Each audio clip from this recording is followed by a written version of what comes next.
আমি যে আয়াতে কারিমা তেলাওয়াত করেছি সূরাতুন নূরের 30 নম্বর আয়াতে কারিমা। সূরাতুন নূর কয় নম্বর আয়াত? 30 নম্বর আয়াতে কারিমা। এই আয়াতে কারিমাতে আল্লাহ পাক রব্বুল আলামিন পুরুষদেরকে এক সিরিয়াস অর্ডার করেছেন, হুকুম দিয়েছেন, আদেশ করেছেন। আদেশটা করেছেন এমন সিরিয়াল দিয়ে, রব্বুল আলামিনের আদেশের ওই সিরিয়াল থেকে মুফাসসিরিনে কেরাম বলেছেন আদেশটা কি, এটা আগে শোনেন। আল্লাহ পাক বলেন, কুল ওগো রাসূল আপনি বলেন, কাদেরকে? লিল মুমিনিন, মুমিন পুরুষদেরকে। যে ঈমানদার নয় তার জন্য এই আদেশ না। সে যেমন খুশি তেমন চলতেছে, আমাদের কোনো আপত্তি নেই। কিন্তু যদি বলে সে মুমিন, তাহলে তার সাথে আমাদের কথা আছে। তুমি মুমিন নও, তোমার সাথে তো আমাদের কোনো কথা নেই। তুমি বেঈমান, তুমি কাফের, তুমি মুশরিক, তুমি নাস্তিক, যেমন খুশি তেমন চলো। এই তো কিছুদিন আগে, এই কয়েকদিন আগে জনস্বাস্থ্য ইনস্টিটিউটের প্রধান উনি চিন্তা করলেন যে এই প্রতিষ্ঠানের যেহেতু আমি প্রধান, সুতরাং হাদিসে পাকের মধ্যেও আসছে আলা কুল্লুকুম রাই ওয়া কুল্লুকুম মাসউলুন আন রাইয়াতিহি, তোমরা প্রত্যেকেই গার্ডিয়ান, তোমার অধীনস্থদের সম্পর্কে পরপারে তোমাকে জিজ্ঞেস করা হবে।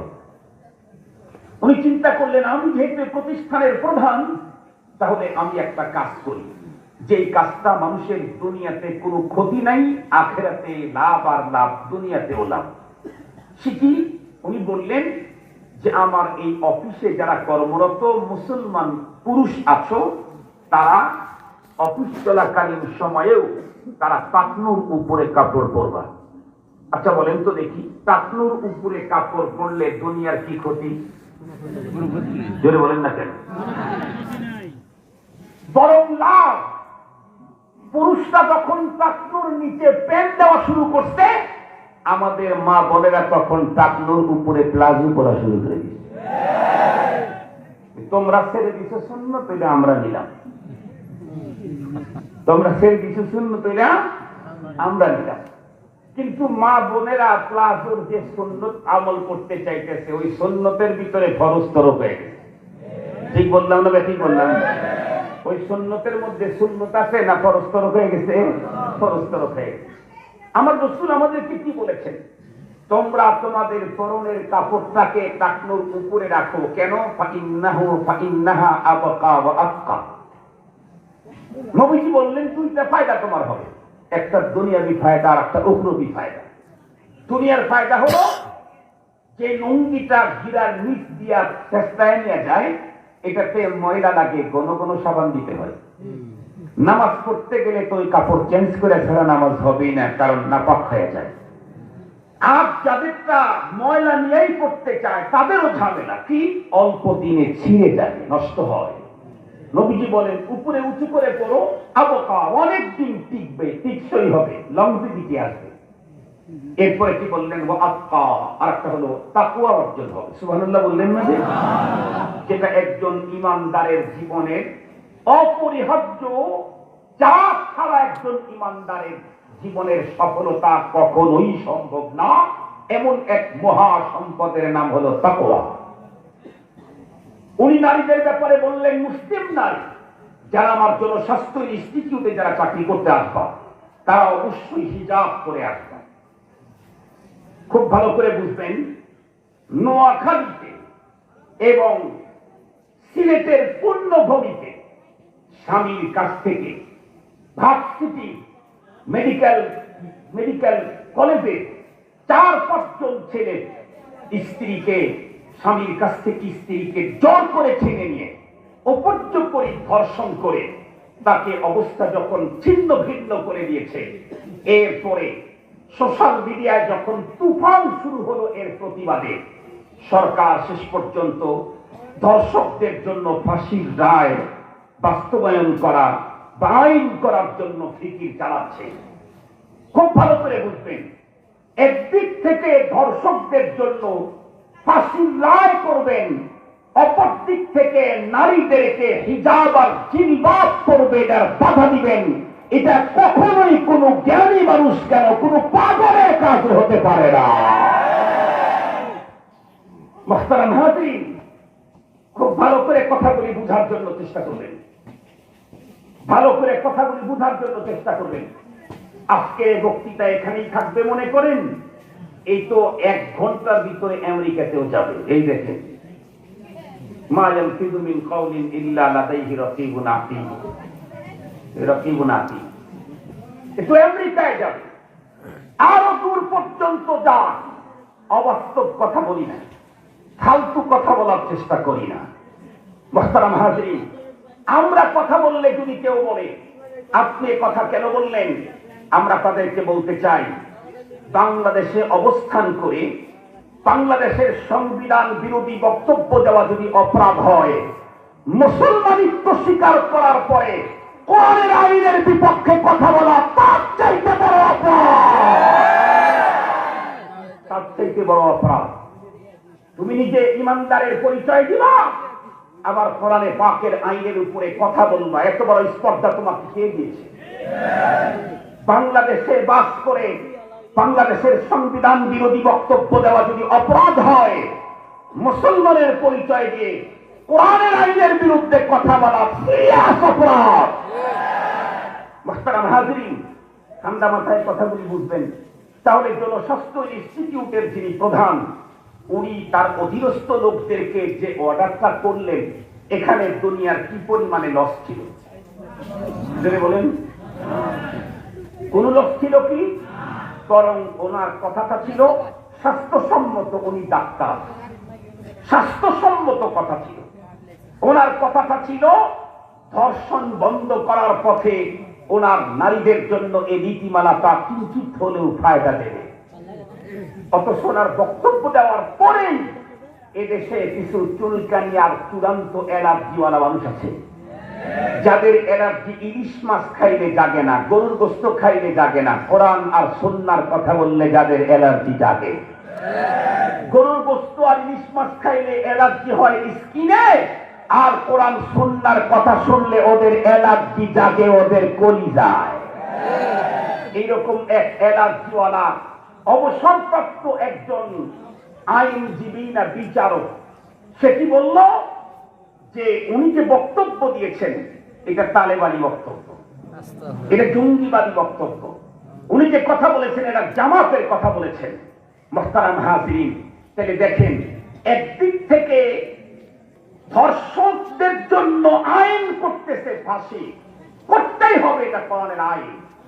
অপর দিক থেকে নারীকে জিলবাব আর হিজাব করতে বলা হয়েছে, এটার বিরুদ্ধে তালেবানি আর জঙ্গিবাদের কথা বলতেছে।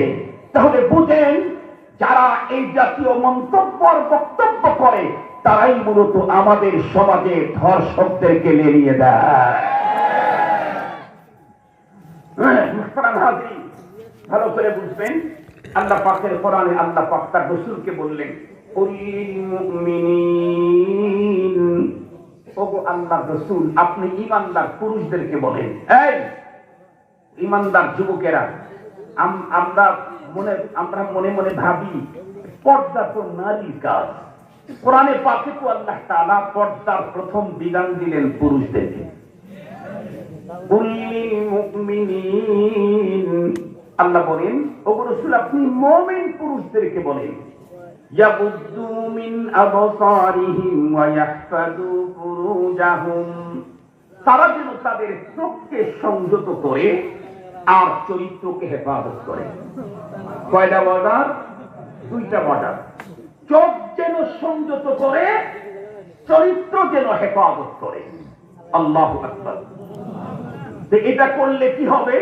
আল্লাহ পাক বলেন, যালিকা আযকা লাহুম, এটা কাজ যদি করতে পারে কোন পুরুষ, মুমিন পুরুষ, তাহলে সে হবে পূত পবিত্র, সে হবে পূত পবিত্র। আপনি বলেন তো দেখি, আল্লাহ পাকের ঘর মসজিদের ভিতরে অপবিত্র মানুষ যায়? অপবিত্র মানুষ যাইতে পারে? একটু জোরে বলেন।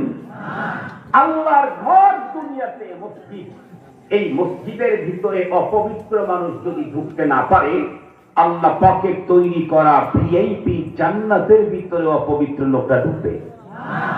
জোরে বলেন।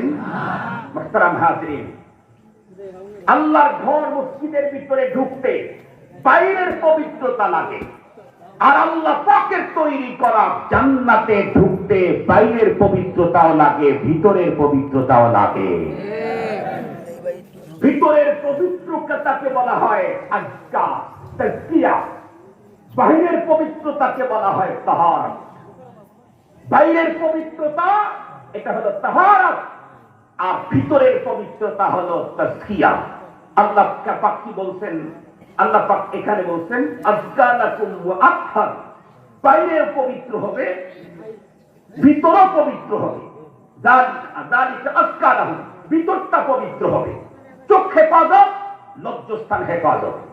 আল্লাহ পাক বলেন ওয়াল্লাহু খাবীরুম বিমা ইয়াসনাউন, আল্লাহ খুব জানেন কে যে যা করে। এটা আল্লাহ পাক জানেন না? জানেন না? আজকে আমি প্রথম একটা জিনিস দেখলাম ওই এমপি মহোদয়ের সেই মহাসমাবেশের ভিতরে বয়ান করতে করতে হঠাৎ করে দেখি একটা এতটুক জিনিস ওরা শুরু করলো এই মাঝখানে। এই বেশ মানুষের উপর উঠছে, উড়ে উড়ে এদিক যায় এদিক যায়। আমি প্রথম মনে করছি যে এটা একটা খেলনা মনে হয়, কোনো বাচ্চা কাচ্চা খেলনা কোনো জাহাজ মনে হয় ছেড়ে দিয়েছে, এই জন্য ঘুরতে ঘুরতে দিয়ে আসছে। কিছুক্ষণ পরে দেখি না, এই খেলনা না, এ দেখি ওড়ে আর আমাদেরকে ক্যামেরা করতেছে, উঠতেছে আর আমাদেরকে ক্যামেরা করতেছে। তার মানে আপনি এখন বর্তমান এই প্রযুক্তির যুগে 20 তলা বিল্ডিং এর মধ্যেও শুয়ে থাকতে কাপড় চোপড় ঠিক করে শুয়ে থাকতে হবে, ঘরের দরজা জানলা বন্ধ করে শুয়ে থাকতে হবে। কেন? এমন ক্যামেরা আবিষ্কার হয়েছে, ক্যামেরাম্যান 20 তলা নিচে রাস্তার মধ্যে দাঁড়ায় থাকবে, ক্যামেরা বলবে যে 20 তলায় যায় ওই যে ঘরের মধ্যে কি আছে একটু ছবি উঠায় নিয়ে আয়। বাস, ও আসতে ওখানে গিয়া আপনি তো মনে করছেন 20 তলা, আমার বিল্ডিংটাই সবচেয়ে উঁচা, আর সবগুলা হলো নিচতলা, 4 তলা আর 5 তলা। এখানে তো কেউ ঢুকতে পারবে না, মশাই তো এখানে আসতে পারবে না। কিন্তু কখন যে গোপন ক্যামেরা ওখানে ঢুকে আপনার সব আসমান জমিনের ছবি তুলে নিয়ে আসবে, বুঝলেন নেই? সব ছবি উঠাই নিয়ে আসবে। এই আমি আজকে প্রথম, তো শুনছি অনেক আগে এই ক্যামেরা আবিষ্কারের কথা, দেখেছি আজকে প্রথম। মুহতারাম হাজিরিন, মানুষের তৈরি করা ক্যামেরায় যদি 20 তলার উপরে আমি অচেতন হয়ে পড়ে আছি, সেটা যদি ক্যামেরা করে আমার আসমান জমিনের খবর দিতে পারে, পিকচার দেখাইতে পারে, তাহলে এই মানুষটাকে যিনি তৈরি করেছেন তার ক্যামেরা কি পাওয়ারফুল? এই মানুষটাকে যিনি তৈরি করেছেন তার ক্যামেরা কি পাওয়ারফুল? আল্লাহ পাক বলেন ওয়াল্লাহু খাবীরুম বিমা ইয়াসনাউন, তোমরা যা করো সব খবর আমার কাছে আছে। এরপরে আমি তোমাদের সব কর্মের ফটো নেওয়ার জন্য, সংরক্ষণ করার জন্য এক্সেস আরো পরিক্রমা পদ্ধতি আমি কমপ্লিট করে রেখে দিয়েছি। মুহতারাম হাজিরিন, তো কোরআনে পাকে আল্লাহ পাক প্রথম বললেন পুরুষদেরকে চক্ষু সংযত করো, এরপরে বললেন চরিত্র হেফাজত করো। নারীদেরকেও সেম বলেছেন, কুল্লিল মুমিনাতি ইয়াগদুদনা মিন আবসারিহিন্না ওয়া ইয়াহফাযনা ফুরুজাহুন্না। ও রাসূল মুসলিম নারীদেরকেও বলেন তারা যেন চক্ষু সংযত করে চরিত্র যেন হেফাজত করে। নারীদেরকে আরো কিছু বললেন, পুরুষদেরকে তো চোখ হেফাজত আর চরিত্র হেফাজতের কথা বললেন, নারীদেরকে আরো বললেন কি ওয়ালা ইউবদিনা যিনাতাহুন্না ইল্লা মা যাহারা মিনহা ওয়ালইয়াদরিবনা বিখুমুরিহিন্না আলা জুয়ুবিহিন্না ওয়ালা ইউবদিনা যিনাতাহুন্না। আল্লাহ পাক আরো নারীদেরকে বললেন নারীরা যেন আরো কিছু কাজ বেশি করে। কি? তারা যেন মাথার দিক থেকে চাদরটাকে বক্ষ সহ এটা পুরাটা দিয়ে যেন ঢেকে রাখে, এবং কোন অবস্থাতেই যেন তারা তাদের সৌন্দর্য ভিন্ন পুরুষের সামনে প্রকাশ না করে। এই জাতীয় অনেক কথা আছে, 2 আয়াতের তাফসীর করতে গেলে তো রাত পুরা হয়ে যাবে। আমার আগামীকালকের প্রোগ্রাম হলো পিরোজপুর শহর থেকে আরো অনেক দূর। এ কারণে লম্বা টাইম কথা বলার সুযোগ নেই, অল্প সময় কথা বলবো, কথাগুলো মনে রাখবেন ইনশাআল্লাহ। তাহলে আল্লাহ পাক রব্বুল আলামিন পুরুষকে চোখ হেফাজতের কথা আগে বললেন, এরপরে চরিত্র হেফাজতের কথা বললেন। এখান থেকে মুফাসসিরিনে কেরাম বলেন আল্লাহ পাক তো ইচ্ছা করলে আগে বলতে পারতেন, এই মুসলিম পুরুষ চরিত্র হেফাজত করো, চোখ সংযত রাখো, এই মুসলিম নারী চরিত্র হেফাজত করো, লজ্জাস্থান হেফাজত করো, চোখ সংযত রাখো।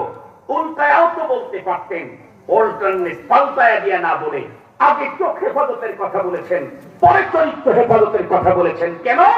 মুফাসসিরিনে কেরাম বলেন তার কারণ হলো চরিত্রকে হেফাজত করতে চাইলে, লজ্জাস্থানকে হেফাজত করতে চাইলে সর্বপ্রথম চোখ কন্ট্রোল করতে হবে।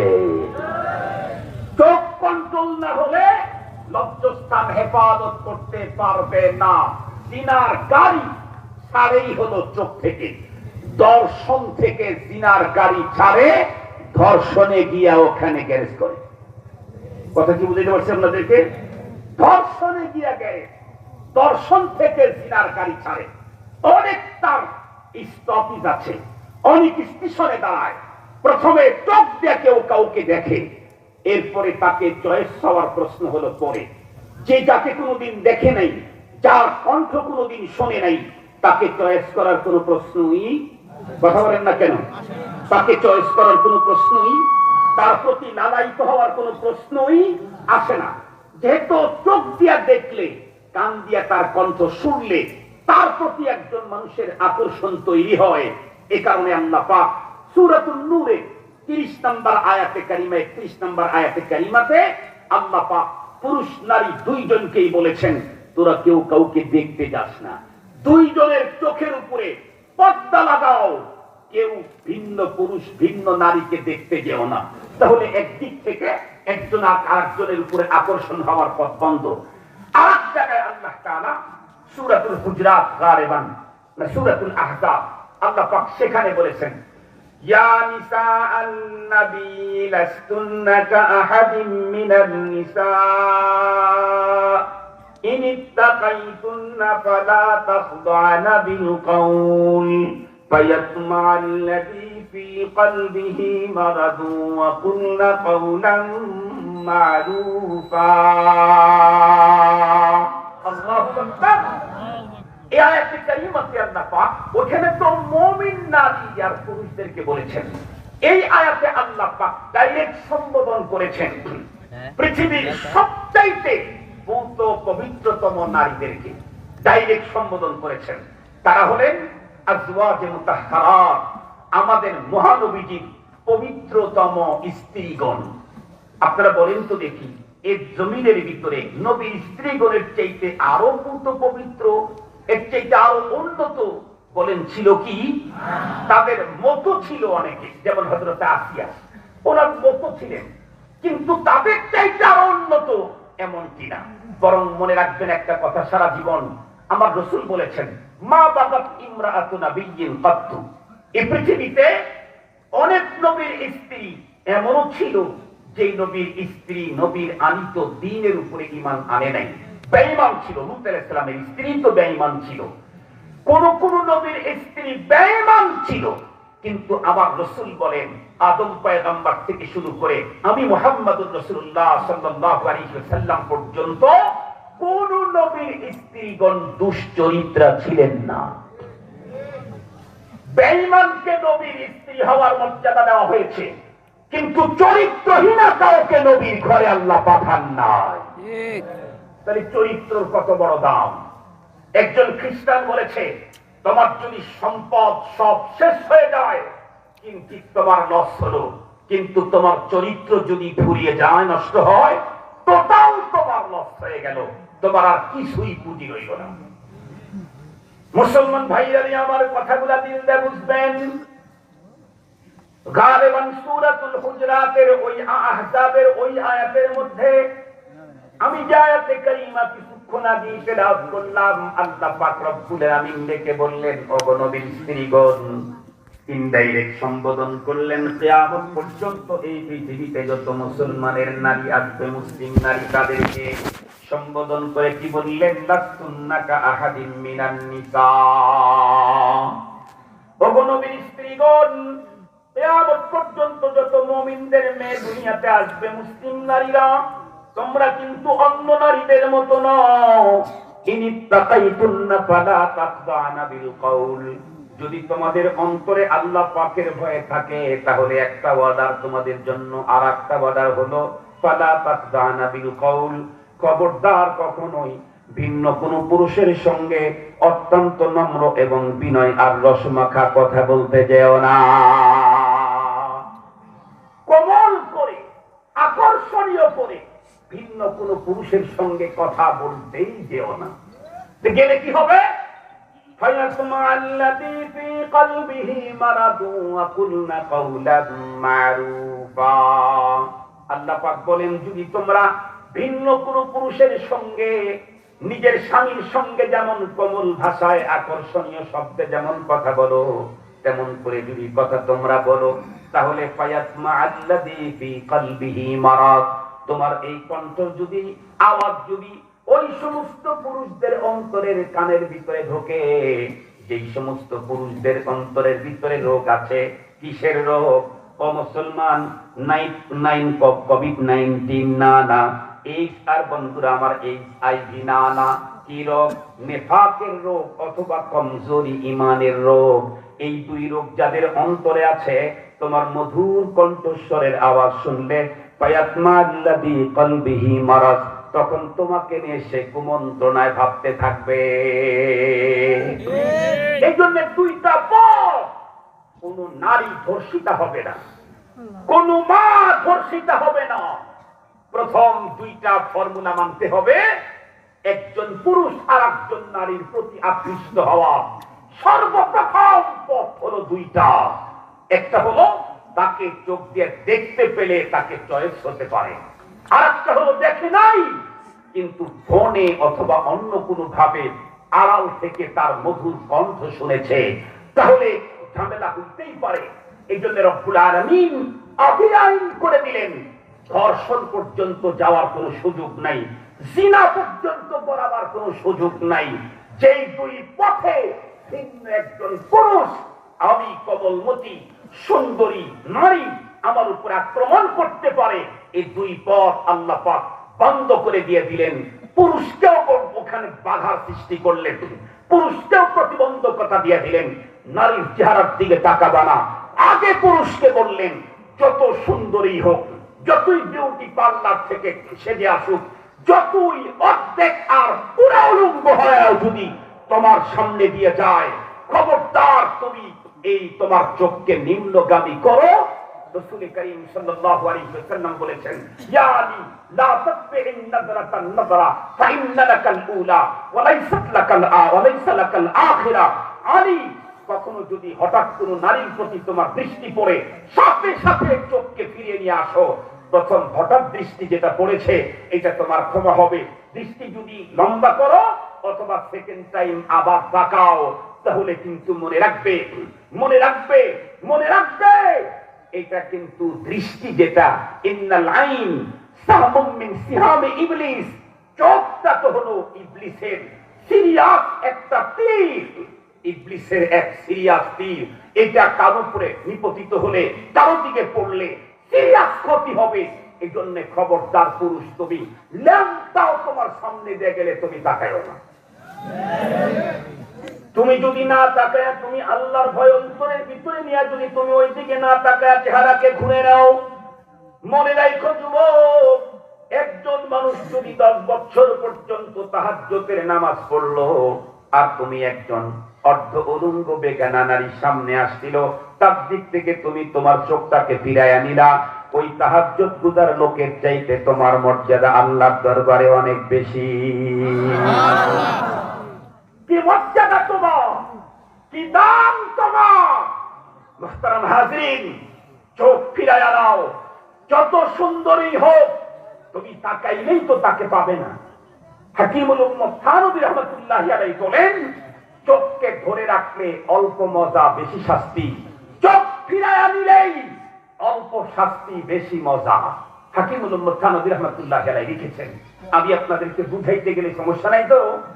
ধরে নেন একজন সুন্দরী নারী সামনে দিয়ে যাচ্ছে, আরেকজন ওই নারীটাও ওই মেয়েটাও যুবতী, আরেকজন একদম কনকনা যুবক, টাটকা যুবক।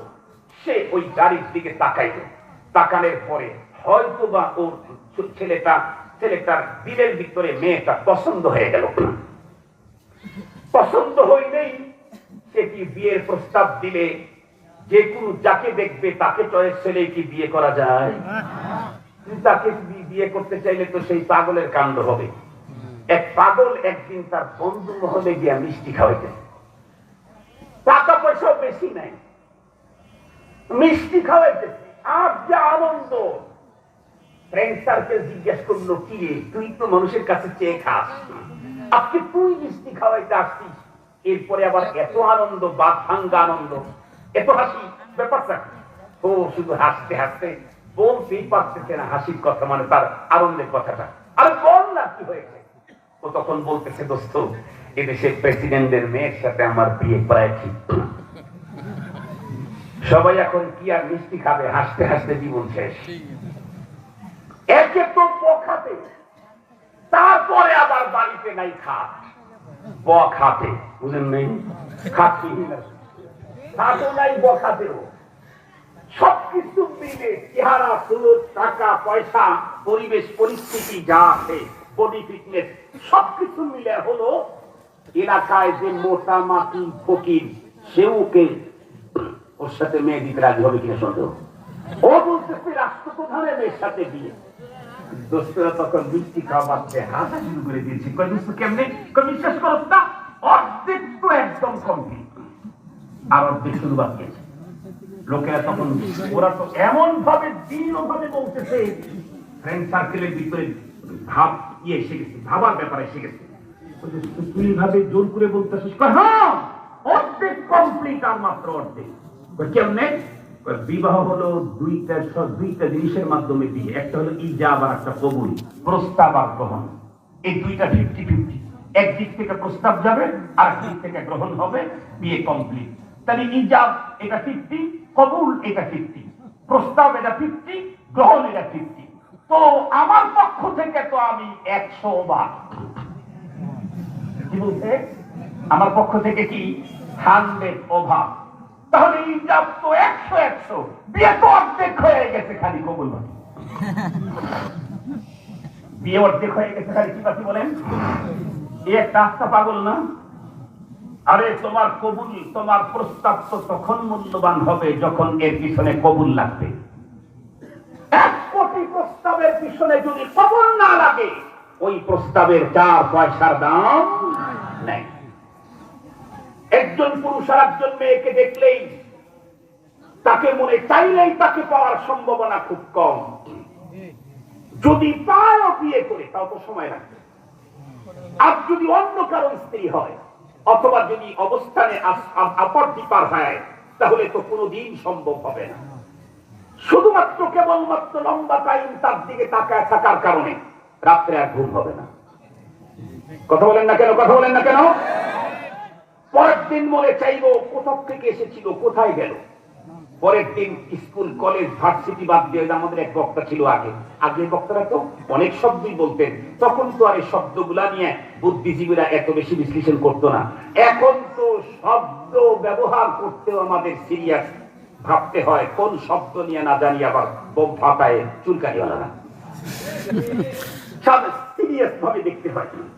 তো আগের এক বক্তা বলতেছিলেন, দেখো বাবায় পড়তে দিয়েছে ভার্সিটিতে, ও গিয়া পড়ে পাতলা চিঠি। এখন তো পাতলা চিঠিরও সিস্টেম নাই, এখন তো কি অ্যান্ড্রয়েড। ঠিক বললাম না? ঠিক বললাম? এখন তো অ্যান্ড্রয়েড। মোহতারাম হাজিরিন, খুব ভালো করে বুঝবেন। তো তখন তার পিছনে ঘুরতে যাবে, পাবে না, সারাদিন পেরেশানি, খাইতে নাই, না গোসল নাই, মনের ভিতরে ভালো নাই। হাকিমুল উম্মত বলেন, অথচ আল্লাহ পাকের রাসূল যে বিধান দিয়েছিলেন, আল্লাহ যে আইন দিয়েছিলেন, এই যুবক চোখ সংযত করো, ভিন্ন নারীর দিকে তাকায়ও না। ও যদি চোখটার সাথে সাথে ফেরত নিত, 3 মিনিট একটু জ্বালা করতো, এই দেখলে মনে হয় কত সুন্দর দেখা যেত। এই দেখলে মনে হয় কত সুন্দর দেখা যেত, 2 থেকে 3 মিনিট, এরপরে আবার কিন্তু স্বাভাবিক হয়ে যেত, ধান্দা কেটে যেত, দেখে নাই। কিন্তু যখনই দেখেছে, চোখ যখন লাগায় রাখছে, তখনই ঝামেলায় পড়ে গেছে। মুসলমান ভাইরা আমার কথাগুলা দিল দিয়ে বুঝবেন। এ পর্যন্ত আলোচনার দ্বারাই কি বুঝলাম? পৃথিবীর এমন কোন ধর্ম নাই যেই ধর্মের ভিতরে বন্ধুরা আমার অবাধ যৌনাচারের বৈধতা আছে। বন্ধুরা আমার প্রকৃত এমন কোন ধর্ম নাই। দুনিয়াতে এমন কোন ধর্মের ভিতরে যদি দেখা যায় অবাধ যৌনাচার, ও মুসলমান বুঝবেন ওইটা ধর্মের কথা না, ওইটা হলো ধর্ম বিকৃত করেছে। এই জন্যই তো হিন্দু বলেন তাদের ভিতরেও পারিবারিক সিস্টেম আছে না নাই, তাদের ভিতরে বিয়ের সিস্টেম আছে না নাই। অবাধে যৌনাচার করার সিস্টেম যদি থাকতো তাহলে তো আর বন্ধুরা আমার বিবাহ বন্ধনের পদ্ধতি সেখানে থাকার প্রশ্নই উঠে না। আল্লাহ পাক রব্বুল আলামিন পৃথিবীর মানুষকে বন্ধুরা আমার জন্ম থেকে মৃত্যু পর্যন্ত বড় সম্মান দিয়ে আশরাফুল মাখলুকাতে পালতে চান। এই জন্যই আল্লাহ পাক রব্বুল আলামিন যৌনাচারের জন্য আল্লাহ পাক রব্বুল আলামিন নির্ধারিত পন্থা দিয়েছেন, ফ্যামিলি সিস্টেম দিয়েছেন। আপনারা অনেকেই বন্ধুরা আমার দেশের অনেকেই এমন আছে যারা বড় বড় শিক্ষিত, বিদেশিদের বন্ধুরা আমার ওই সমস্ত নোংরা পদ্ধতিগুলা বন্ধুরা আমার দেখে, আর আমার দেশের ভিতরেও ফ্রি সেক্সের আইন চালানোর জন্য বন্ধুরা আমার রঙিন স্বপ্ন দেখতে থাকে। স্পষ্ট ভাষায় বলতে চাই, আমেরিকার খবর নাও, ব্রিটেনের খবর নাও, রাশিয়ার খবর নাও, পৃথিবীর যত রাষ্ট্রের ভিতরে বন্ধুরা আমার বিবাহ বন্ধনের এই সিস্টেমকে বাদ দিয়ে গার্লফ্রেন্ড আর বয়ফ্রেন্ড বন্ধুরা আমার জীবন কাটাবার পদ্ধতি যখন বেছে নিয়েছে, এখন তারা বন্ধুরা আমার এতদিন পর্যন্ত নেচে নেচে স্লোগান যারা দিয়েছিল, এখন তারাই আবার ধীরে ধীরে বন্ধুরা আমার ইসলামের ভিতরে ঢুকে যাচ্ছে। একজন মুসলিম খ্রিস্টান মুসলমান হয়ে গেল, তাকে জিজ্ঞাসা করা হয়েছিল কারণটা কি বলো, ইসলামের কোন সৌন্দর্য তোমাকে ইসলামের দিকে আকর্ষণ করলো, আকৃষ্ট করলো? সে তখন উত্তর করলো, আমার কাছে সবচেয়ে বেশি মজা লাগে ইসলামের ফ্যামিলি পদ্ধতি। ইসলামের ফ্যামিলি পদ্ধতি সবচেয়ে বড় মজা। ইসলাম যেখানে ফ্যামিলি পদ্ধতি দিয়েছে, এই পদ্ধতিকে চূড়ান্ত মজায় পৌঁছাইতে চাইলে পুরুষের চোখটাও কন্ট্রোল করতে হবে, নারীর চোখটাও কন্ট্রোল করতে হবে। পুরুষের কান কন্ট্রোল করতে হবে, নারীর কান কন্ট্রোল করতে হবে। এই কান কন্ট্রোল বুঝেন তো? কান কন্ট্রোল, পুরুষের মুখটাও কন্ট্রোল করতে হবে, নারীর মুখটাও কন্ট্রোল করতে হবে। আমাদের দাদা চাচা যারা ছিলেন, এদের অবস্থা দেখেন না? এদেরকে বিয়ে করাইছেন তার দাদারা। কথা বলেন না কেন? উনি দেখতেও জানতেন, লজ্জা করতেন, বিয়ের কথা বলবেন কেমনি বাবার সামনে, লজ্জা করতেন। দাদা দেখে বিয়ে করাই দিয়েছে। আমরা বলি নাই যে এখনো দাদারা দেখে নিয়ে আসবে, কারণ এখন দাদা দেখতে গেলে ঝামেলা, নাতিরে বাদ দিয়ে দাদাই নিয়ে যাবে, নাতিরে বাদ দিয়ে দাদাই নিয়ে যাবে। এই জন্য শরীয়ত দাদাকে দেখতে দেয়নি। দাদা পরে দেখবে, বাবা পরে দেখবে, বাবা আগে দেখার অনুমতি নেই। ছেলের পুত্রবধূ হওয়ার পরে বাবা দেখবে। আমি ওইটার বৈধতার কথা বলতেছি না, ওই সাবজেক্টটা বলতেছি না। আমি বলতেছি আমার চাচায় বিয়ে কথা নিয়ে এসে দিচ্ছে চাচারে, কিন্তু ওনারা ভিন্ন নারীদের সাথে ওইভাবে তাকাইতেন না, কথা বলতেন না। ওনারাও চাচিরাও অন্যদের সাথে ওইভাবে কথা বলতেন না। এই জন্য জীবনের শেষ মুহূর্ত পর্যন্ত এক চাচার এক চাচি দিয়ে সংসার গেছে, ভাঙ্গে নাই, আগুন লাগে নাই। কথা বলেন না কেন? আগুন লাগে নাই। কিন্তু মোবাইল ফোন আসার পরে যখন অবাধে কথা বলার সুযোগ পেয়ে গেছে, এখন ভাইজানেরটা তো ভাঙ্গে ভাঙ্গে, চাচারটা ভাঙ্গে, দাদারটাও মাঝে মাঝে ভাঙ্গে। মুসলমান ভাইরা আমার ভালো করে বুঝবেন, দাম্পত্য জীবনের চূড়ান্ত শান্তি সুখ যদি কোনো মানুষ এই মজা ভোগ করতে চায়, তাহলে পুরুষকে আল্লাহ পাক রব্বুল আলামিন নীতিমালা দিয়েছেন, বেগানা নারীর দিকে তুমি তাকাইও না। নারীকেও নীতিমালা দিয়েছেন, ভিন্ন বেগানা পুরুষের দিকে তাকাইও না। তুমি তোমার লজ্জাস্থানকে কন্ট্রোল করো, তুমি তোমার জবানকে কন্ট্রোল করো। এগুলোর উপরে যদি পর্দা করে, এই কন্ট্রোলিংটা যদি বন্ধুরা আমার মেনে নেয়, তাহলে আল্লাহ পাক রব্বুল আলামিন ওই দাম্পত্য জীবনকে এত মজবুত অটুট রেখে দিবে, মৃত্যু পর্যন্ত আল্লাহ পাক একই অবস্থানে রাখবেন। আর দুইজন তাদের চরিত্র আর চোখ হেফাজত করার কারণে তাদের অন্তর যখন পবিত্র হলো, এই দুইজনের মাধ্যমে যত সন্তান জমিনের ভিতরে জন্মগ্রহণ করবে তারাও হবে পবিত্র আর পবিত্র। এই দুইজন পবিত্র মানুষ যখন মরে যাবে, আগে হোক আর পরে হোক, একই সঙ্গেও যদি দুইজনের মরণ হয়, ও মুসলমান, দুইজনই আল্লাহ পাকের জান্নাতের বাসিন্দা হয়ে যাবে। আলহামদুলিল্লাহ বলেন আলহামদুলিল্লাহ। মুসলমান পক্ষান্তরে যদি নারী তার আওয়াজকে যদি কন্ট্রোল না করে, পর্দা না করে, নারী তার চেহারার যদি পর্দা না করে, তাহলে বন্ধুরা আমার হাজার রকমের সমস্যা হবে। বন্ধুরা আমার নারীরা ইফতিজিং এর শিকার হবে, নারীরা বন্ধুরা আমার অ্যাসিডের দ্বারা আক্রান্ত হবে, নারীদের শরীরের উপরে কেরোসিন ঢেলে বন্ধুরা আমার আগুন লাগানো হবে। মুসলমান এগুলি হয় কেন? খুব ভালো করে বুঝবেন। প্রথমেই কিন্তু একজন মানুষ আর একজন মানুষের উপরে কখনো অ্যাসিড মারতে যায় না। খুব ভালো করে বুঝবেন। একজন আর একজনের সঙ্গে সম্পর্ক করেছে, পুরুষ নারীর পিছনে হাজার হাজার টাকা ব্যয় করেছে, 2 বছর 3 বছর 2.5 বছর পর্যন্ত তার পিছনে ব্যয় করেছে, অবশ্যই কিছু পাওয়ার আশায়। পুরুষ যখন নারীর কাছে তার পাওনা চাইতে গেছে, সে যখন অস্বীকার করছে, তখনই বন্ধুরা আমার এখন দ্বন্দ্ব শুরু হয়ে গেছে।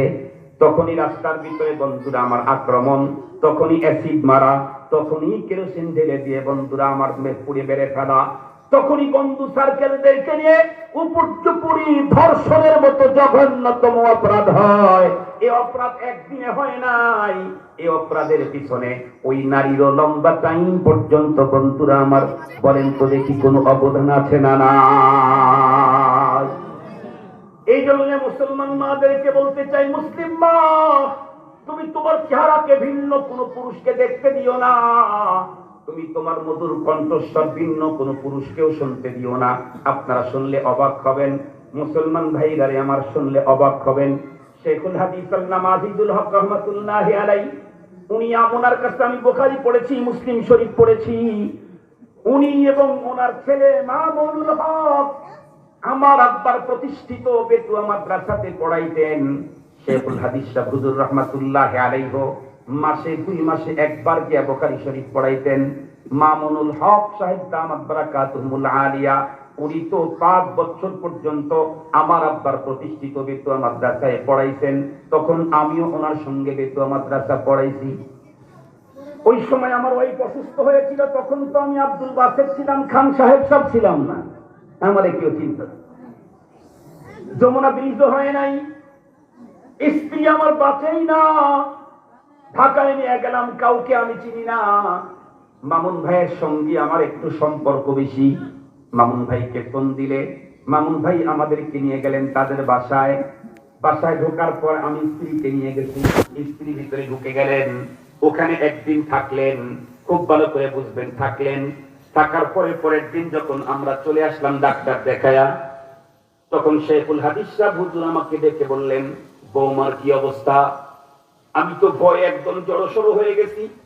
শেখুল হাদিস সাহেব হুজুরের বাসায় আমি একা যাওয়ার তো সাহস পাবো না, এরপরে আবার স্ত্রীকে নিয়ে যাওয়া, ভয়ে জড়সড় হয়ে গেছি। আমার উস্তাদ শেখুল হাদিস সাহেব রহমাতুল্লাহি আলাইহি বলতেন, প্রকৃত একজন ছাত্র উস্তাদের সামনে কেমনে থাকতে হয়। উনি বলেন, একে তো ভিজা বিলাই, তারপরে তার উপরে পড়েছে ফ্যান।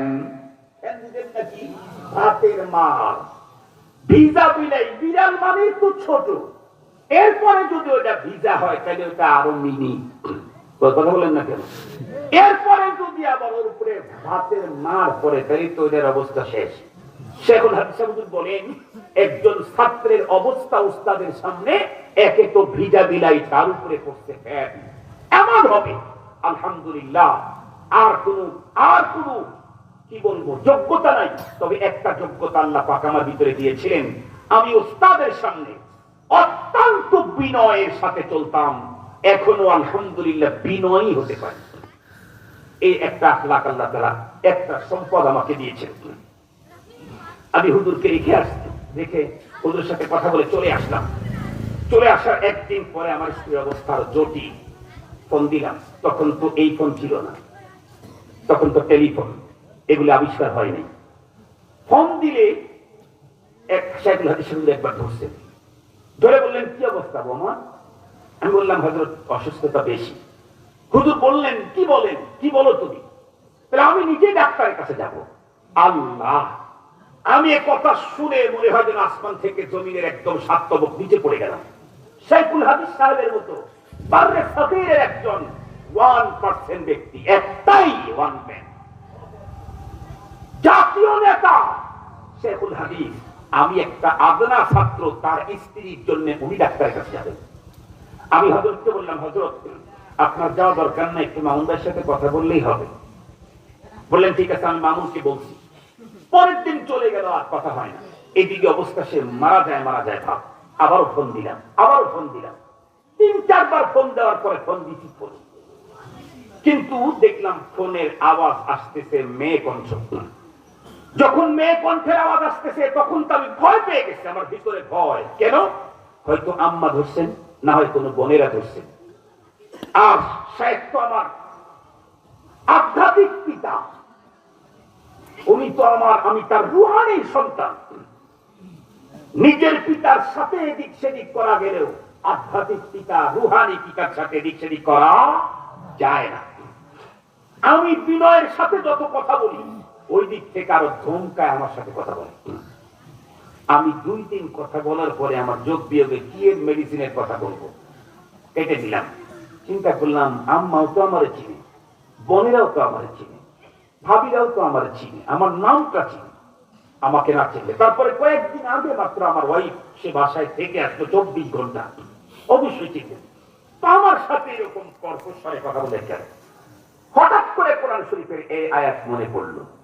আল্লাহ পাক মুসলিম নারীদেরকে বলেছেন, তুমি তোমার চরিত্র হেফাজত করতে চাইলে তুমি তোমার মধুর কণ্ঠস্বর ভিন্ন কোনো পুরুষকে শুনতে দিও না। বেগানা নারীর পুরুষের সাথে কথাই বলো না। যদি বলতেই হয় তাহলে কি মধুর স্বরে না কর্কশ স্বরে? মধুর সুরে না কর্কশ স্বরে? আমার তখন সূরা আহজাবের এই আয়াতে কারিমা আমার তখন স্মরণে পড়লো। এই জন্যই তো আল্লাহ পাক তাদের ফ্যামিলিতে শাইখুল হাদিস হুজুর বলেন, আমি নিজে হাফেজে কোরআন না, এই ব্যাখ্যা সইতে না পেরে আল্লাহ পাকের কাছে আবেদন করেছিলাম, আয় আল্লাহ, আমার পরবর্তী প্রজন্ম দুনিয়াতে যতগুলো আসবে সবগুলারে তুমি হাফেজে কোরআন বানাই দিও।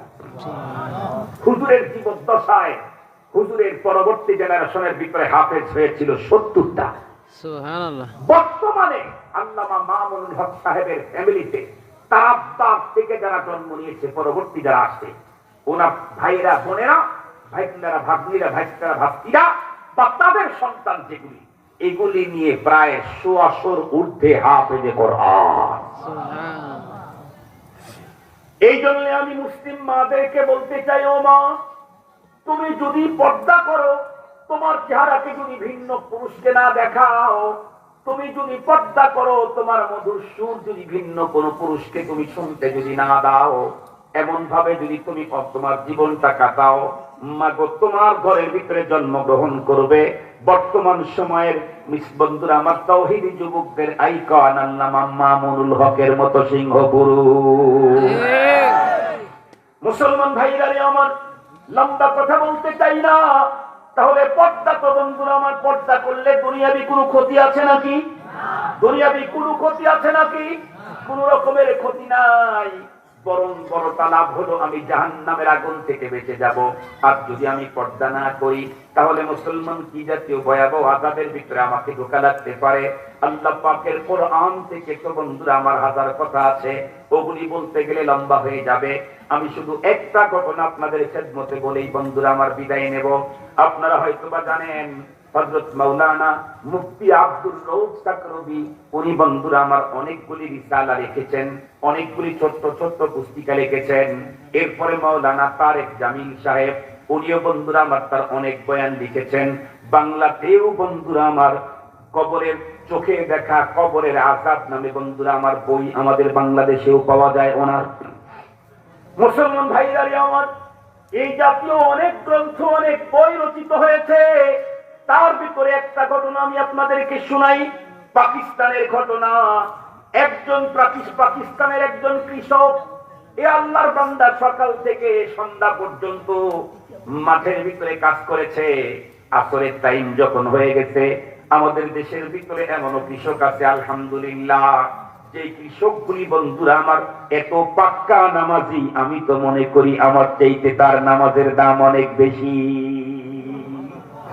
আমি মনে করি আপনাদের নামাজের দাম অনেক বেশি, কিন্তু আমার চাইতে মনে হয় ওই কৃষকের নামাজের দাম বেশি। কেন? উনি যদি নামাজ না পড়েন কেউ তাকে বকা দেবে না। এরপরেও উনি মাঠের মধ্যে কাজ করতেছেন, পেরেশান, হাঁপায়া গেছেন, ক্লান্ত পরিশ্রান্ত দেহ নিয়ে। আসরের আযান হয়েছে, মসজিদ পর্যন্ত যাওয়ার তার সুযোগ নাই। উনি মাঠের মধ্যে গামছাটা বিছায়া আল্লাহু আকবার বলে আল্লাহ পাকের সামনে দাঁড়িয়ে গেছে। আমার তো মনে হয় আমার চাইতে ওর নামাজের ইখলাস বেশি। কারণ আমি যদি টুপি মাথায় দিয়েছি, মুখের মধ্যে দাঁড়িয়ে আছে, ওয়াজ করি, আমি যদি নামাজ না পড়ি 10-15 জন লক্ষ্য রাখবে দেখি তো হুজুর নামাজ পড়লো কিনা, তাহলে আমাকে বকা দিবে। আর উনি নামাজ না পড়লে কোনো বকা নাই। তাহলে আমার নামাজ পড়াটা আপনাদের বকা থেকে বাঁচার জন্য হতে পারে। কথা বলেন না কেন? কিন্তু উনাকে তো কেউ বকা দিবে না। উনি যে নামাজ পড়েছেন একমাত্র কার জন্য? ইন্না সালাতি ওয়া নুসুকি ওয়া মাহইয়ায়া ওয়া মামাতি লিল্লাহি রাব্বিল আলামিন। খুব ভালো করে বুঝবেন, একজন কৃষক সকাল থেকে বিকাল পর্যন্ত মাঠে ঘাটে কাজ করার পরে আসরের টাইম যখন হয়ে গেছে, আল্লাহর বান্দা তখন চিন্তা করলেন নামাজটা পড়ে নেই, অল্প একটু কাজ করে তারপরে বাড়ির দিকে যাব। এক পর্যায়ে আল্লাহর বান্দা রাস্তার পাশেই, তার জমির পাশেই বন্ধুরা আমার কবরস্থান, উনি চিন্তা করে দেখলেন কবরস্থানের পাশেই রাস্তার ওইখানে একটু জায়গা খালি আছে, এখানে মনে হচ্ছে পবিত্রতম জায়গা, এখানে নামাজ পড়লে সুন্দর হবে।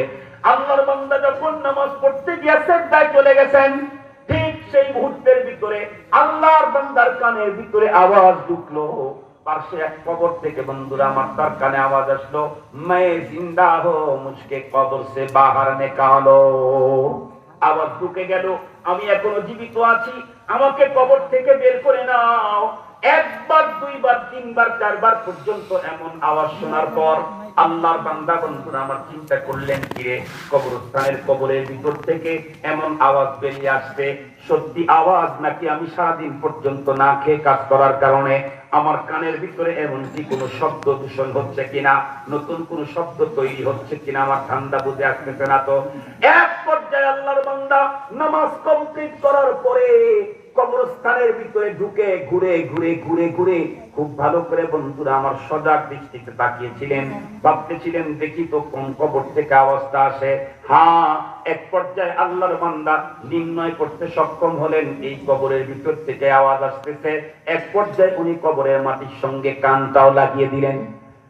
মুফতি আব্দুর রব সাকরবি তার কিতাবের রচনার ভিতরে লেখেন, শেষ পর্যন্ত উনি নিশ্চিত হলেন এই কবরের ভিতর থেকে চিল্লানির আওয়াজ, মেয়ে কণ্ঠে কে যেন ডেকে বলতেছে, मैं जिंदा हूं मुझको कब्र से बाहर निकालो। আমি এখনো বেঁচে আছি, আমাকে কবর থেকে বের করে নাও। উনি বলেন, আমি নিশ্চিত হওয়ার পরে পাশের মহল্লায় গিয়ে মেসেজটা যখন জানায় দিলাম, বলুন তো দেখি এমন খবর যদি পাশের কবরস্থান থেকে যদি বের হয়, আওয়াজটা বন্ধুরা আমার মহল্লাতে বলবে, 1-2 ভিতরে তামাম দেশের ভিতরে খবরটা ছড়ে যাবে কিনা। এমন আজগবি খবর, মানুষ তো অবাক। পঙ্গপালের মতো গ্রামের মানুষগুলি ছুটলো কবরস্থানের দিকে, এমন কথা তো কোনোদিন শুনি নাই। কবরস্থানে আসার পরে উনি একাই নন, আরো অনেক মানুষ যাদের একটু বন্ধুরা আমার সাহসী, তারা আগায়া কবরস্থানের সঙ্গে কান লাগানোর পরে তারাও বললেন, আমরাও নিশ্চিত কবর থেকেই এমন আওয়াজ আসছে। মা যতদূর পর্যন্ত আওয়াজ যায় কথাগুলি বোঝার জন্য চেষ্টা করবেন। শেষ পর্যন্ত এখন তো বন্ধুরা আমার কি করবে, এখন তো আর বন্ধুরা আমার মেডিকেল সায়েন্সের কোন বন্ধুরা আমার বড় ডাক্তার দিয়ে এখন কবর খনন করার মাসলার সমাধান নেওয়া সম্ভব, ইঞ্জিনিয়ার দিয়ে সম্ভব, প্রকৌশলী দিয়ে সম্ভব, আরো জোরে বলেন আইনজীবী দিয়ে সম্ভব। এই কবর খনন করার অনুমতি আছে না নাই? এ জাতীয় সমাধান নেওয়ার জন্য বন্ধুরা আমার সভাপতি মহোদয়ের মতো একজন আলেমই লাগবে। যতই চুলকাও এক পর্যায়ে এই আলেমদের মলম দিয়েই সলিউশন দিয়েই কাজ হবে। ওলামায়ে কেরামের নিকটে গেলে ওলামায়ে কেরাম বললেন, আপনাদের যদি নিশ্চিত যদি এটাই মনে হয় এই কবর থেকেই, তাহলে কবর খনন করতে পারেন। এক পর্যায়ে কবর খনন করা হলো। কবর খনন করে মাটিটা সরানোর পরে বন্ধুরা আমার যখন উপরের থেকে বাঁশগুলা সরানো হলো, আল্লাহু আকবার, কি দেখা গেল? কবরের ভিতরে বন্ধুরা আমার একজন দিব্যি জিন্দা মানুষ, মেয়ে মানুষ, কিন্তু টোটালটা উলঙ্গ, কোন কাপড় নাই। কাফনের কাপড়টাও তার বন্ধুরা আমার কবরের ভিতরে নাই। মুসলমান ভাইরা আমার লোকেরা চিনে ফেললো এটা কার কবর, কোন বাড়ির মেয়ের কবর। উনি কবরের ভিতর থেকে আওয়াজ দিলেন, মেরে কাপড় মেরে মাকান ফেলাও, আমার কাপড়গুলি আমার ঘর থেকে নিয়ে আমাকে দাও, আমি কাপড় পরে আমি আমার ঘরে যেতে চাই। এক পর্যায়ে দৌড়ে গিয়ে বন্ধুরা আমার তার বাসা থেকে তার কাপড়গুলা নিয়ে এসে দূর থেকে যখন কবরের ভিতরে নিক্ষেপ করে দেওয়া হলো, বন্ধুরা আমার কিতাবের ভিতরে মুফতি আব্দুর রব সাহেব লেখেন, সবাই ভাবতেছিল কবর থেকে বেরিয়ে আসবে, আমরা তার সঙ্গে ডিসকাস করব, কথোপকথন করব, কিন্তু কাপড়টা পরে সে এমন একটা দৌড় দিল, সোজা তার ঘরের ভিতরে ঢুকে গেল। ঘরের ভিতরে ঢুকেই দরজা বন্ধ করে দিয়ে, ঘরের ভিতরে ঢুকে দরজা বন্ধ করে দিয়ে ফেললো। লোকেরা পিছনে পিছনে দৌড়ায় তার ঘরের ভিতরে ঢুকতে চায়, কিন্তু তখন কি বললো, আল্লাহু আকবার। মহিলা কান্দে আর দেখি বলে, নেই দরজা কন্যা খুলনা, দরজা আমি খুলতে পারবো না। বলে কেন? আমার চেহারা দেখলে তোমরা জ্ঞান হারিয়ে ফেলবে, এই জন্য তোমরা আমাকে দেখতে যেও না, আমার চেহারা দেখতে যেও না। কিছু কিছু মানুষ আছে দুঃসাহসী, তারা বললো দরজা তো খোলো, দরজা খুলে দাও, দেখি কি ঘটে, কি হয় আমি দেখবো। এক পর্যায়ে সে যখন দরজা খুললো, গিয়ে দেখে তার আপাদমস্তক বন্ধুরা আমার ঢাকা আছে। লোকেরা আপনজন তাকে জিজ্ঞাসা করলো, মা তুমি তোমার চেহারাটা মাথাটা বের করে আমাদেরকে দেখাও না কেন, কথা বলতে চাই। মেয়েটি বলল, না খোলা যায় না, না না খোলার ব্যবস্থা করো। এক পর্যায়ে মাথার থেকে যখন কাপড়টা সরাইলো, তখন দেখা গেল মাথার ভিতরে কোনো বন্ধুরা আমার চামড়া নাই, শুধুমাত্র কেবলমাত্র মাথার হাড্ডিগুলি। মাথার চুল সবগুলি পড়ে গেলেই তো কেমন দেখায়, এরপরে যদি চামড়াও চলে যায়, শুধুমাত্র কেবলমাত্র হাড্ডিগুলি থাকে, তাহলে কেমন ভয়াবহ দৃশ্য। বলা হলো, তুমি তোমার কাপড়টা কারো নিচে নামাও, দেখি তো তোমার মুখ। মুখটা যখন বের করলো, কি দেখা গেল, আল্লাহ, মেয়েটির উপরের ঠোঁটটাও বন্ধুরা আমার নাক পর্যন্ত, উপরের ঠোঁটের কোনো গোস্ত নাই, নিচের বন্ধুরা আমার থুতু পর্যন্ত তার কোনো গোস্ত নাই, গালের মধ্যে কোনো গোস্তই নাই। 32টা দাঁত টোটাল বন্ধুরা আমার এমনি করে তাকায় রয়েছে, এক ভয়াবহ দৃশ্য। মেয়েটিকে বলা হলো, তুমি তোমার হাত গুনি পা গুনি আমাদেরকে দেখাও। মেয়েটি তখন হাত যখন বের করলো, আল্লাহ, 20টা হাত পায়ের আঙ্গুলের ভিতরে কোনো একটার ভিতরে বন্ধুরা আমার নখ নাই। তামাম নখগুলা বন্ধুরা আমার কেমনে যে কি ওখান থেকে উপড়ে ফেলে দেওয়া হয়েছে, এগুলি বন্ধুরা আমার অবস্থান বড় ভয়াবহ রূপ নিয়েছে। মেয়েটিকে জিজ্ঞাসা করা হলো, মা তোমার এমন কেন কন্ডিশন? মেয়েটি তখন উত্তর করলো, শুনো, আমি যতদিন পর্যন্ত পৃথিবীর মধ্যে বেঁচেছিলাম, আল্লাহ পাক রব্বুল আমিন আমাদেরকে যে আইন দিয়েছিলেন পর্দার, সে আইন আমি মানি নাই। আমি আমার চুল এবং মাথা খুলে খুলে পেটার পিটার মুখের ভিতরে রং লাগায়া, ঠোঁটের ভিতরে রং লাগায়া ভিন্ন পুরুষদেরকে দেহ প্রদর্শনী করে করে ঘুরে বেড়াইতাম। এই অপরাধের কারণে আমাকে যখন কবরস্থ করা হলো, কয়েকজন ফেরেশতা আমার কাছে চলে এলো, প্লাস দিয়ে দিয়ে একটা একটা করে যখন চুল টান দেওয়া শুরু করলো, চুলের সঙ্গে সঙ্গে আমার মাথার চামড়া গুলা উঠে গেল। এরপরে আমি আমার ঠোঁটটাকে রঙিন করে ভিন্ন পুরুষকে দেখানোর অপরাধের কারণে আমার ঠোঁটের মধ্যে প্লাস দিয়ে টেনে টেনে আমার বস্তুগুলা ছিঁড়ে ফেলা হলো। আমার হাতের মধ্যে পালিশ লাগানোর কারণে, নেল পালিশ লাগায় ভিন্ন পুরুষকে দেখানোর কারণে ফেরেশতা আমাকে ঈমানদের নিয়ে প্লাস দিয়ে দিয়ে টেনে টেনে অনেক কষ্ট দিয়ে দিয়ে আমার 20টা আঙ্গুলের তামাম আঙ্গুলের নখগুলা পর্যন্ত খুলে দেখো আমার আঙ্গুলগুলি কেমন থেতলায় দিয়েছে। মুসলমান এই ভয়াবহ দৃশ্য দেখে মেয়েটি এতটুকু পর্যন্ত কথা বলার পরে মেয়েটি আবারও বন্ধুরা আমার ধাপাস করে পড়ে গেল। মুসলমান আবারও সে মরে গেল। দ্বিতীয়বার আবারও তাকে বন্ধুরা আমার কবরস্থানে কবর দেওয়া হলো। ও মুসলমান, খুব ভালো করে বুঝবেন এই জাতীয় ঘটনা আল্লাহ পাক রব্বুল আলামিন দুনিয়ার ভিতরে কেন ঘটান। ফাতাবিরু ইয়া উলিল আবসার। ও মুসলমান, খুব কথাগুলো ভালো করে বোঝার জন্য চেষ্টা করবেন। আমি যে কিতাবে পড়েছি সেই কিতাবের রেফারেন্স দিয়ে বললাম, এই জন্য সন্দেহ হলে কিতাব বলাকে জিজ্ঞাসা করতে পারেন। আমি এই ভয়াবহ ঘটনা আজকে কেন আপনাদেরকে শুনাইলাম, যত দূর পর্যন্ত মাইকের আওয়াজ যায় মাদেরকে দেখে বলবো মাগো বন্ধুরা আমার, মেয়ে মানুষ কবরে ঢোকার পরে দুনিয়াতে আবার আসুক আর নাই আসুক, কিন্তু বেপর্দা চলার কারণে এ জাতীয় শাস্তি কবরের ভিতরে দেওয়া হবে, এর মধ্যে কোনো সন্দেহ আছে নাকি? এর চাইতে আরো ভয়াবহ শাস্তি, এর চাইতে আরো ভয়াবহ শাস্তি আছে। এই জন্য আমি আমার মুসলিম মাদেরকে বলবো, মুসলিম মা, দুনিয়াতে তুমি যদি তোমার ইজ্জত আর সম্ভ্রম, তোমার স্বাধীনতা, যদি তোমার ইজ্জত আর সম্ভ্রম, যদি তোমার ইজ্জত আর সম্ভ্রম, যদি তোমার মান মর্যাদা নিয়ে বাঁচতে চাও, আল্লাহ পাক রব্বুল আলামিন কোরআনে হাকিমের ভিতরে বলে দিয়েছেন, চোখ সংরক্ষণ করো, সংযত করো, চরিত্র হেফাজত করো, দালিকা আজকালাকুম, এটাই তো তোমাদের অন্তরটাকে পরিষ্কার পরিচ্ছন্ন রাখার জন্য সবচেয়ে উত্তম পন্থা। মুসলমান মাদেরকে বলতে চাই, ও মা, যাদের পর্যন্ত পর্দার ব্যাপারে ভিন্ন রকমের গাফলতি ছিল, তাদেরকে বলবো মাগো মনে রাখবেন, আজ থেকে কয়েক বছর আগে লাল শাড়ি পরে আপনাকে নববধূর সাথে সাজায়া ঘরের ভিতরে নিয়ে আসা হলো। মা, দেখতে দেখতে 2 বছর 3 বছর পরে যখন একদিন আবার কোথার থেকে অজানা এক বন্ধুরা আমার বাহিনী এসে মাকে যখন নিয়ে যাবে, আজকে প্রত্যেকটি মানুষ কান্না করতে থাকবে, তার আপনজনরা কান্না করবে, কতক্ষণ পর্যন্ত ঘরে থাকতে দেয়। যদি করোনা হয় তাহলে তো বন্ধুরা আমার আপনজন কাছেই যাবে না। ঠিক বললাম না? ঠিক বললাম বলে।